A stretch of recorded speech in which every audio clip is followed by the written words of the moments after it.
نکنه فقط من بودم که نمیدونستم میشه همینجا تو ایران بلوبری کاشت. خب بذارید یه چیز باحال بهتون بگم. کاشتن بلوبری تو خونه از اون چیزی که فکر میکنید خیلی راحت تره. خیلی ها فکر میکنن بلوبری فقط مال کشورهای خارجیه، ولی حدس بزنید چی؟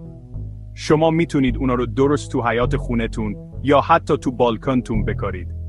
البته یک کم مراقبت خاص میخوان، مثلا خاک اسیدی، زهکشی خوب و نور ملایم خورشید، ولی وقتی قلقش دستتون بیاد دیگه کارتون رو رواله.